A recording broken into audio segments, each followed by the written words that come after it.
Olá, seja muito bem-vindo, seja muito bem-vinda. Que bom que você está aqui com a gente neste programa, o Arte e Cultura, que traz aí o que a gente tem de mais especial no nosso estado. E hoje a gente vai falar de uma mistura muito fina. De um lado, a universidade mais antiga do Brasil, que é a Universidade Federal do Paraná. Do outro, o hip hop, que nasceu das periferias, ganhou o mundo e transforma a vida todos os dias. A gente vai falar do projeto Hip Hop em Extensão, formando pessoas, multiplicando a cultura. E quem vai conversar sobre esse assunto com a gente é o Kleber Gregório, o DJ BK12, que é produtor, coordenador do GT Paraná da Construção Nacional do Hip Hop. É bastante coisa, eu tenho que ler aqui, pessoal.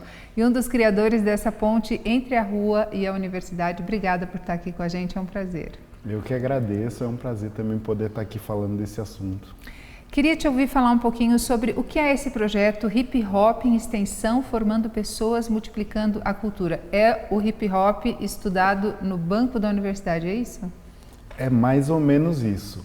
É um curso de extensão, né? Então ele é um curso que ele oferece ensino da oficina de hip hop, né? Então a gente vai ensinar pessoas como multiplicar o hip hop, né, através dessas oficinas, e ele é aberto tanto para pessoas de dentro da universidade como para pessoas da comunidade também, né?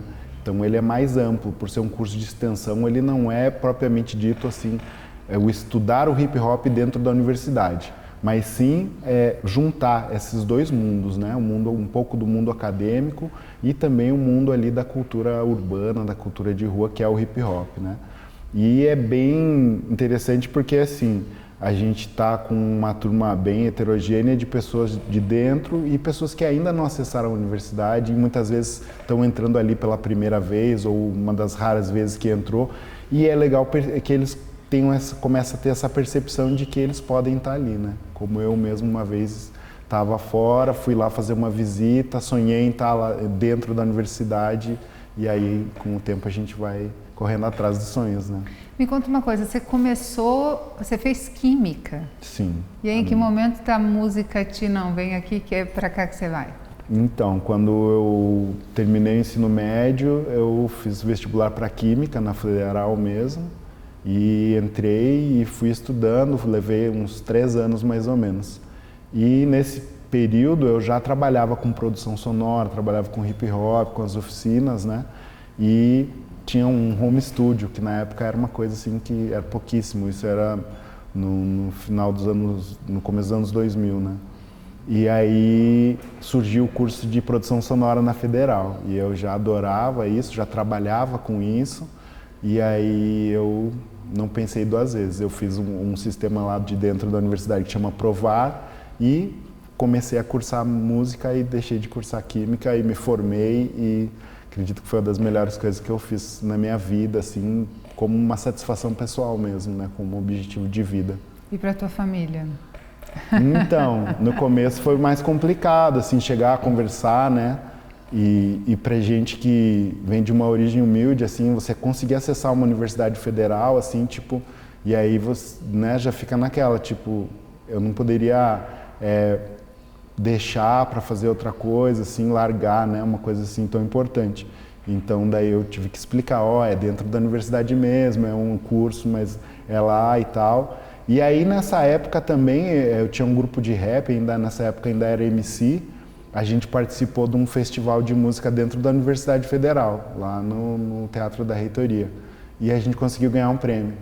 E aí depois eu cheguei para meus pais e falei, aí eu já tenho meu home studio, já ganho meu dinheiro com música, estou fazendo minhas apresentações, as oficinas e quero realmente levar isso a sério, por isso eu vou estudar dentro de uma universidade federal um curso de música, de produção sonora. E aí eles falaram, então vai, seja feliz, e foi a melhor coisa que eu fiz, assim, por poder continuar vivendo uma perspectiva profissional, assim, de uma coisa que eu gosto, que me dá satisfação de fazer e também um sonho, né? A gente paga muito alto quando a gente não vai atrás daquilo que a gente gosta, né? Sim. Você poderia terminar química, ser agarrado pela indústria farmacêutica e tá vivendo uma outra vida, né? E hoje está coordenando esse curso. Como é que é voltar aí coordenando esse grupo, esse trabalho, que é tão importante e tão inovador. Você estava falando que as pessoas não sabem como acessar a universidade, e realmente, né, a Federal ela tem muitos projetos que são muito legais e são abertos à comunidade, né? Não é só a comunidade que está lá dentro, científica, mas toda a comunidade que está no entorno, e é muito legal também trazer essa divulgação. Como é que está participando desse projeto inovador? É uma satisfação bem grande, assim, tipo, um sonho mesmo realizado, né? Esse sonho ele começou lá em 2023, quando a gente começou a se reunir em volta da data dos 50 anos do hip hop, né?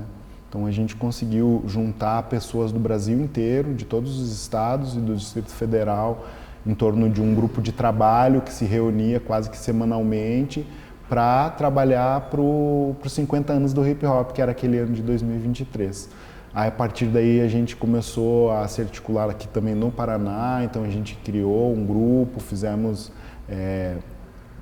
eleições, criamos assim, né, as pessoas que estavam representando. Eu sou representante do Elemento DJ, né, aqui no Paraná, e em torno disso a gente começou a articular políticas públicas. A gente percebeu que era muito legal e que é muito necessário a gente comemorar os 50 anos, mas que essa articulação era muito importante para que a gente pudesse acessar e reivindicar políticas públicas, né? Então, nesse caminho, a gente conseguiu dar vários passos, como protocolar o pedido de que o hip hop seja aceito como um patrimônio material e imaterial no IFAM, né? Juntando um material que conta histórias do hip hop no Brasil inteiro. Então, todos os estados entraram com material e a gente fez um calhamaço de, sei lá, quase 2.000 páginas, que está protocolado no IFAM. A gente conseguiu um decreto presidencial, né, que reconhece o hip hop também, e a gente conseguiu editais específicos, tanto na Funarte como aqui na Fundação Cultural de Curitiba. A gente conseguiu essa coisa de ter um edital específico para o hip hop, né, levando em conta que ele é uma forma de arte específica que junta tanto as artes plásticas, a dança, a música, a literatura, a poesia. Então a gente tinha essa necessidade e a gente conseguiu atingir isso. O hip hop estar dentro das escolas também, que é uma coisa que a gente vem fazendo já, eu pessoalmente, há quase 30 anos, né? E agora, de repente, a gente poder ter isso, né? Assim, não digo legalizado, mas institucionalizado dentro, né, dessas instituições de escola. E até pensando nisso, esse curso, né, de formação de oficineiros, né? Quando o curso saiu, algumas pessoas pensavam assim, é um curso de hip hop. Sim, é um curso de hip hop, mas é para formar novos oficineiros, né? O hip hop ele tem isso já na sua essência, né? Tem a parte artística e tem a parte formativa. Então, desde que o hip hop surgiu, ele sempre nos eventos tem essa parte da arte, mas também essa parte da formação, com bate-papos, rodas de conversa, né? Várias medidas, oficinas que a gente faz ações para fomentar isso. Então, acho que foi bem natural, assim, ir para esse caminho de algum momento juntar com as escolas, com as universidades, com os cursos, né? E aí, pensando nisso, assim, a gente pensou esse curso de formar os oficineiros, porque para que tenham pessoas que tenham, assim, uma certificação, né? Que tenham uma formação complementada, uma metodologia, porque são pessoas que já trabalham com isso, assim, tipo, se a gente for ver um recorte da turma, assim, tem alguns que já trabalham bastante tempo com isso, mas ainda não tem, de repente, uma certificação mais formal, né? São mestres de cultura. Tem algumas pessoas que estão começando agora com muita vontade e vem ali um dos caminhos para se seguir, né? Junto com a prática cotidiana. Tem pessoas que estão ali no meio termo, então a gente quer formar, né, e certificar essas pessoas para conseguir acessar as políticas públicas, que é o que a gente começou a correr atrás, né? Então acho que as coisas se complementam, assim, e é bem legal, assim, de estar participando disso, né? É um sonho, assim, para mim, pessoalmente. E o oficineiro, então, é ele quem organiza nessas comunidades ou nas escolas oficinas de hip hop? Isso. É isso. Assim, as pessoas que praticam o hip hop, assim, grande parte delas, e é uma coisa que está bem ligada, assim, à essência mesmo do hip hop, é essa questão de multiplicar, né? Então, assim, muita gente, eu mesmo posso dizer pessoalmente que o hip hop ele mudou a minha vida, assim, né? Ele me deu uma outra perspectiva que me fez acessar conhecimentos e lugares assim que eu não tinha noção nem de que existiam, assim. E aí quando a gente vivencia isso, a gente também sente a vontade de passar isso. Porque um dia eu fui e vi uma oficina de DJ e aí me apaixonei por aquilo e aquilo transformou minha vida. E eu sinto a mesma necessidade de passar isso para frente. Então é bem natural assim nas pessoas do hip hop.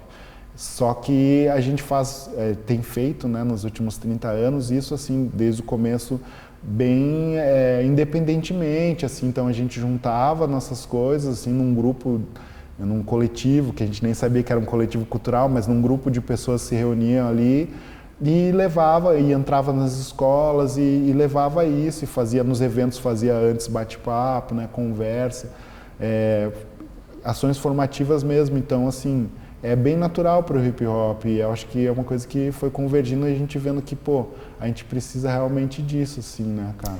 O hip hop ele é muito agregador, né? Então, Isso. assim, e esse é um agente de transformação muito forte nas comunidades, né? Ao invés Sim. de estar cada um num lugar, não, estamos aqui juntos, numa causa. Sim. Você resolve muitos problemas e afasta muitos males, às vezes, que as comunidades Sim. podem passar, né? E o hip hop, assim, ele, desde o começo, quando eu comecei a conhecer, o que me chamou muita atenção é que ele, por ser muito novo e experimental, ele está sempre aberto a todos os tipos de cultura.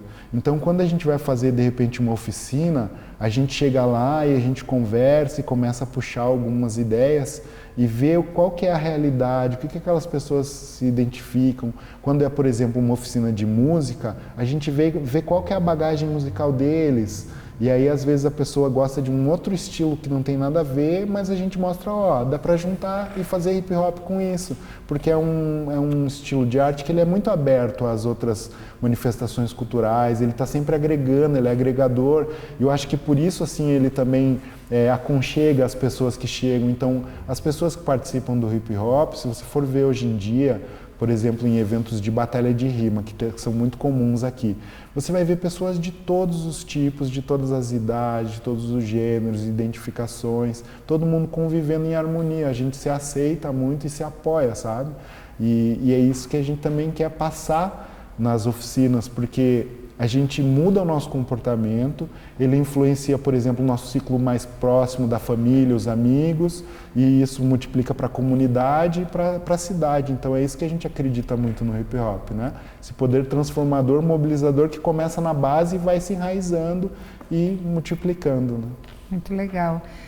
Você já tocou com grandes nomes como Criolo, Zé Cabaleiro, mas a gente tem o hip hop que vem essencialmente da rua. Você acha que muda alguma coisa quando você coloca o hip hop em grandes palcos ou mesmo na universidade, como é sobre o que a gente está falando aqui? Então, novamente a gente cai naquele papo das duas partes do hip hop, né? Então, assim, eu tive a oportunidade de abrir shows de grandes artistas, assim, né, em festivais grandes, eventos bem grandes, assim, e isso é a parte artística que me dá muita satisfação pessoal, que pode influenciar e com certeza influenciar muita gente que vê e vê ali a possibilidade de também conseguir acessar seus sonhos, né? Mas essa parte que a gente trabalha mais firmemente é a parte formativa mesmo, né? Então, assim, são duas partes bem complementares. Claro que uma influencia a outra, né? Porque quando a gente vai e toca num evento grande, a gente tem visibilidade, a gente consegue potencializar também a parte formativa. Mas pra gente que é do hip hop mesmo, se for simplesmente a arte, ela fica um tanto quanto vazia, né? Então a gente sempre tem essa coisa também de mudar a nossa sociedade, porque ele é um movimento essencialmente de mudança, né? E eu vejo assim, ele surgiu nos anos 70, onde a gente vinha dos anos 60, que estava muito turbulento, né? Que o mundo estava muito em convulsão.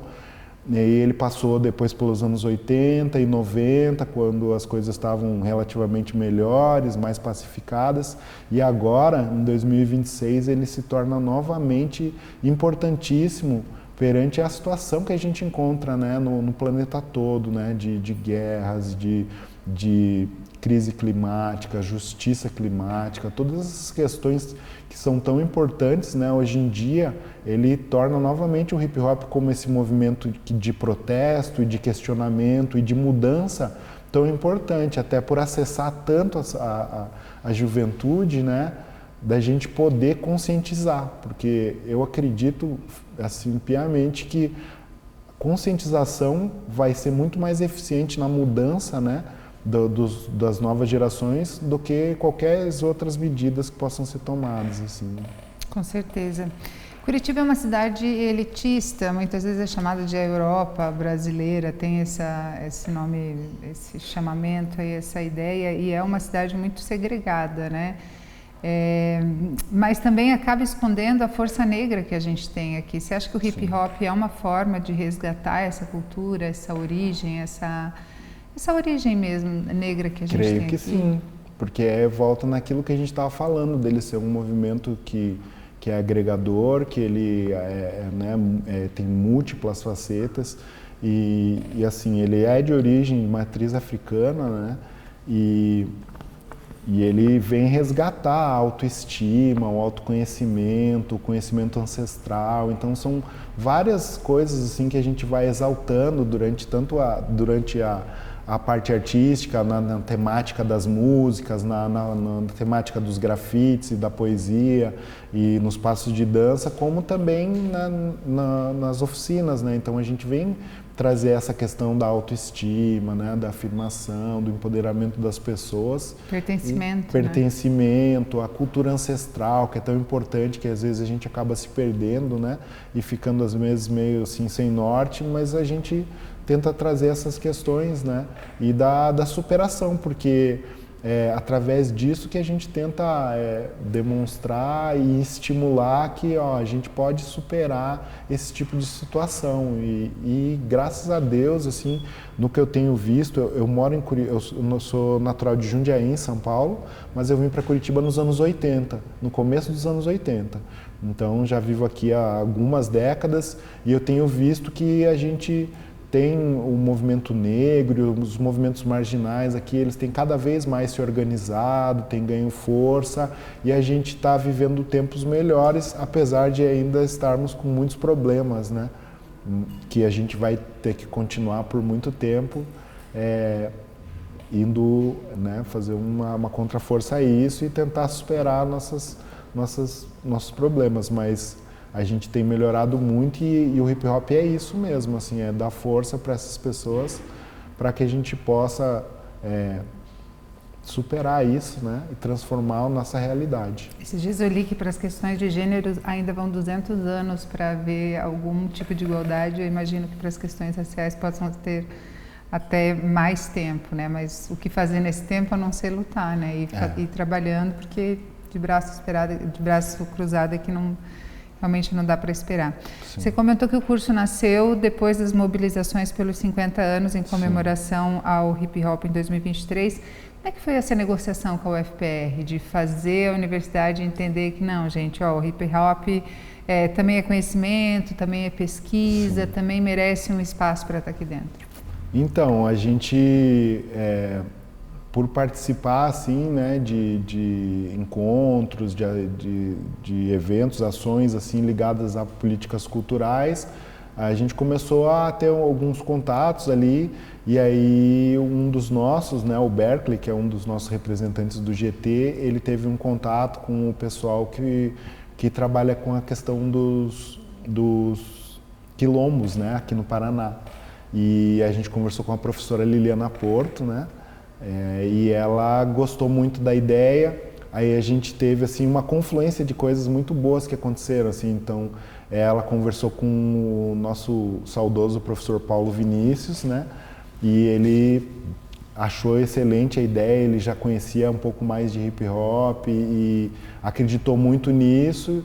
Daí disso a gente começou a também ter uma conversa com a Carol D'Artora, que é uma pessoa que ela apoia muitos, acho que ela é a pessoa que mais apoia projetos dentro da universidade federal aqui e ela também, conversando com o Paulo Vinícius, assim, eles falaram, cara, é isso e é esse o momento, acreditaram muito na nossa ideia E aí a gente começou aos poucos fazer essas reuniões e ir construindo. Então, assim, a gente foi passo a passo, até porque é um curso inédito. É uma coisa que não existe dentro da universidade aqui, né? Esse tipo de curso com essas especificidades. Então, a gente foi tudo aprendendo e construindo passo a passo, né?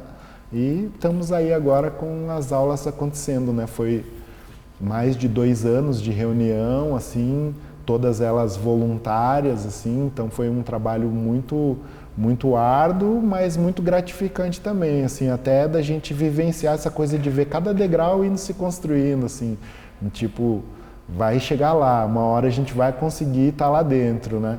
E aí foi construindo e chegou, inclusive na primeira aula que foi na semana passada, o colega o Berkeley, ele chegou lá e falou, né, para as pessoas, pessoal, agora vocês estão aqui, cada um de vocês pode dizer, eu sou aluno da Universidade Federal, e assim, aquilo ali foi uma coisa que muita gente, assim, engoliu e assim, quase lacrimejou. Eu mesmo fui assim, porque é uma coisa, é uma realização, né? É significativo, com certeza. E como é importante você ter representatividade, né? Pessoas que entendam, como a Carol, né? Tipo, uma mulher negra que está ali, sim, abre esse espaço. E por isso que as políticas afirmativas são tão importantes, né? Para justamente ter esse lugar de representação, né? Porque exato, é difícil pensar na realidade, uma realidade que eu não vivi, né? Agora, quando você dá espaço para alguém que teve uma realidade diferente e precisa de uma transformação, realmente faz a diferença na prática. Bom, o projeto tem aula de filosofia prática, né? Tem grafite, breaking, DJ, MC, mas no final tem um módulo sobre produção cultural e leis de incentivo, que é uma dor de cabeça, né? Eu tenho muitos amigos que vivem de editais, assim, tipo, o que você está fazendo? Eu estou prestando conta do edital de 2021 ainda, porque é algo muito difícil de acessar alguns lugares de lei de incentivo e dessas leis de incentivo e editais. Qual que é a importância de ensinar esse beabá que é tão burocrático às vezes e que acaba afastando, né? As pessoas, nossa, como participar de um edital? É uma coisa muito difícil, sim, né? Sim, no começo é bem desafiador, assim, para quem vai tentar fazer isso, né? Então, assim, o curso ele começa com um módulo onde tem filosofia do hip hop. Então, a gente dá um módulo de história e filosofia do hip hop. Porque para as pessoas, assim, poderem chegar e fazer as suas oficinas, assim, a gente acredita que elas têm que ter esse conhecimento ancestral, esse conhecimento da história e da filosofia, que está por trás de todos esses conceitos do hip hop, né? Então começou assim, aí depois daí vai para o módulo específico de cada elemento do hip hop, né? E aí depois no final a produção cultural e a participação em políticas públicas, porque a gente quer realmente que essas pessoas elas tenham esse acréscimo assim nos conhecimentos para poder continuar acessando, né? Então para eles fazerem suas oficinas ali. Claro que a gente já tem feito, por exemplo, voluntariamente indo na escola, levando os nossos equipamentos, o nosso tempo, o nosso conteúdo ali. Mais assim, a gente pode, por exemplo, fazer um projeto e propor umas oficinas em escola, que é isso também, a gente também está nessa correria de fazer isso. Então, assim, essa capacitação vai muito de encontro a isso, né? A pessoa aprender como fazer o seu portfólio, como ela ler um edital. Ele é complicado, mas é um tipo de linguagem. Então, quando você aprende o segundo já fica mais fácil. Então, a gente no hip hop tem essa coisa de se juntar e vamos passar o conhecimento para o outro e vai ficar melhor para todo mundo.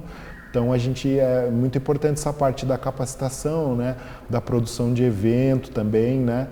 A gente conseguiu 2 mestres que vão dar aula de produção de evento, que eles fazem eventos incríveis, assim, aqui, né, em Curitiba, na região. Eles, na verdade, eles são da Fazenda Rio Grande, e a gente acredita que vai agregar muito, assim, para as pessoas essa parte, sabe? Da produção, assim, porque é uma área que é um tanto quanto deficitária, assim. A gente tem muito artista em Curitiba, mas não tem tanta pessoa que faz a produção cultural, né? A questão do edital, eu lá no começo dos anos 2000, assim, eu fui chamado para trabalhar num projeto que era de uma ONG e era com edital. Foi a primeira vez que eu ouvi falar que existia isso. Aí eu vi e falei, pô, legal, né? Dá para fazer isso e aquilo. E logo depois o governo do estado lançou um edital que era para dar oficinas nas escolas, chamava Projeto Fera. Aí era por edital. Eu falei, ó, é aquilo lá. Aí fui lá, meti a cara, vi como é que era, consegui passar em uns. Inclusive foi daí que eu consegui juntar dinheiro para comprar meus toca-discos de DJ, que eram caríssimos, ainda é, né? E aí eu comecei a fazer esses editais, né? Depois o projeto encerrou, eu fui estudar na faculdade e deixei um pouco de lado, comecei a fazer mais pesquisa acadêmica, né? Realmente mergulhar na academia. E aí quando chegou em 2019, a gente teve a pandemia, aí eu falei, poxa, mas agora eu não posso dar aula, eu não posso fazer as apresentações artísticas, o que eu vou fazer na pandemia? E aí eu me lembrei dos editais. E aí eu fui, fiz vários, todos que eu achava, assim, ficava em casa e pesquisando edital, consegui aprovar vários e de lá para cá, assim, eu tenho feito todos que eu posso e estimulado as pessoas a fazerem. Porque às vezes as pessoas têm medo, às vezes elas têm um estigma de, eu não muito gosto difícil. disso. E assim, a gente tem que conseguir quebrar isso e passar para eles que é possível, que é legal e que é bom e que é um dinheiro que é para isso e que a gente precisa acessar para a gente viabilizar, para a gente potencializar nossas ações, né? Então essa formação que a gente dá no último módulo é para isso mesmo, assim, para trazer a galera para isso. Inclusive, eu vou fazer um evento nos próximos dias que vai ser um evento gratuito. Talvez num sábado à noite, depois da aula lá, mas vai ser aberto para toda a comunidade para falar sobre isso, né? Para falar sobre, por exemplo, os pontos de cultura, né? Que são coletivos culturais que podem se cadastrar no Mapas da Cultura do Ministério da Cultura e no gov.br.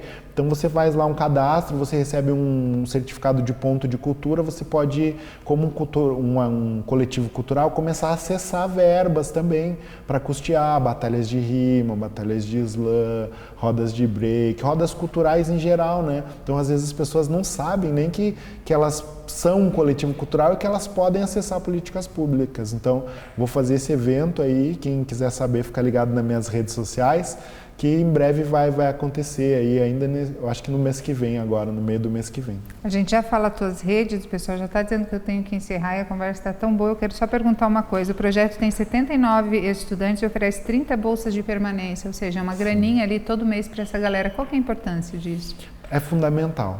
Quando a gente trabalha assim com outros editais menores, né, com projetos que são menores, a gente percebe muito que as pessoas querem estar ali, mas as pessoas que mais precisam, às vezes elas não têm uma condição básica de um transporte, de uma alimentação. Então a gente, quando começou a pensar no curso, a gente já pensou, a gente tem que ajudar as pessoas que mais precisam acessar e que não têm condições.